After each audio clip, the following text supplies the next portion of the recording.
नमस्कार बालमित्रांनो, आजच्या गोष्टीचे नाव आहे राष्ट्रपिता महात्मा गांधी. त्यांचे पूर्ण नाव मोहनदास करमचंद गांधी असे होते.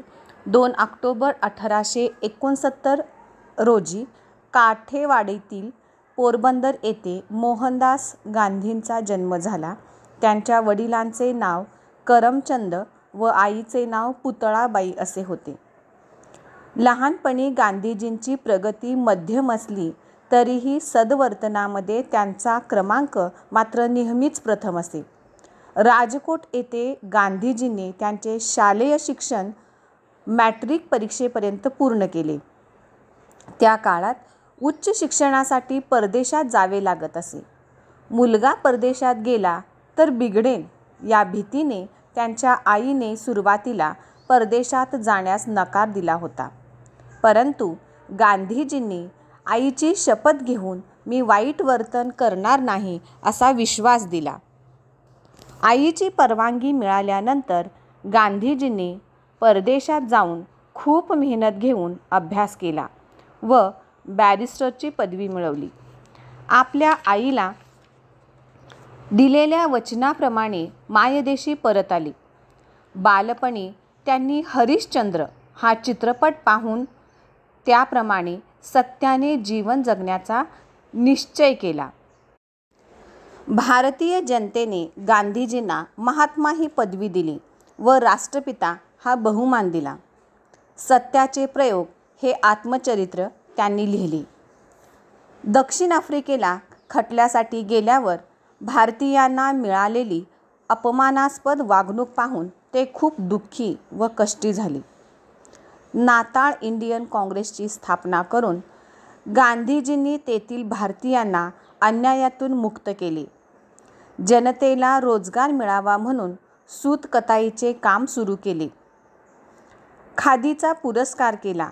मिठासारख्या जीवनावश्यक वस्तूंवरील कर रद्द व्हावा यासाठी 12 मार्च 1930 रोजी मिठाचा सत्याग्रह केला.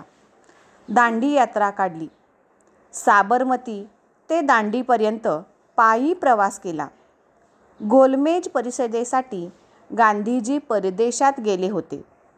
8 ऑगस्ट 1942 मध्ये गांधीजींनी इंग्रज राज्यकर्त्यांना चले जाव असे खडसावून सांगितले.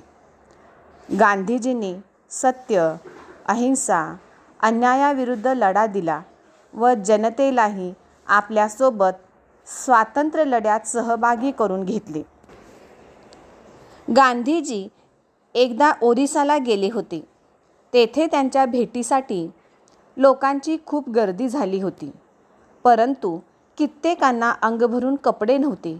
ते पाहून गांधीजींना खूप दुःख झाले व तेव्हापासूनच ते स्वतः फक्त पंचाच वापरू लागले. कस्तुरबांना ब्लड प्रेशरचा त्रास असल्याने मीठ खायचे नव्हते. त्यांच्यासाठी गांधीजींनी स्वतः मीठ न घातलेले आळणी पदार्थ खात होते. गांधीजी स्वतः स्वावलंबी होते व दुसऱ्यांनाही स्वावलंबी जीवन जगायला सांगत होते. चरखा फिरवून स्वतः सूत काढत विदेशी मालावर त्यांनी बहिष्कार टाकला होता.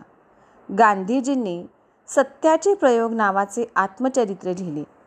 15 ऑगस्ट 1947 मध्ये गांधीजींचे भारत स्वतंत्र करण्याचे स्वप्न पूर्ण झाले व भारताला स्वातंत्र्य मिळाले. तरुणांनी मेहनत करावी, शिकावे, स्वावलंबी बनावे हे त्यांचे स्वप्न होते. 30 जानेवारी 1948 रोजी सायंकाळच्या प्रार्थनेला जाताना कोणा माथे फिरूची गोळी लागून या महान देशभक्ताचा अंत झाला.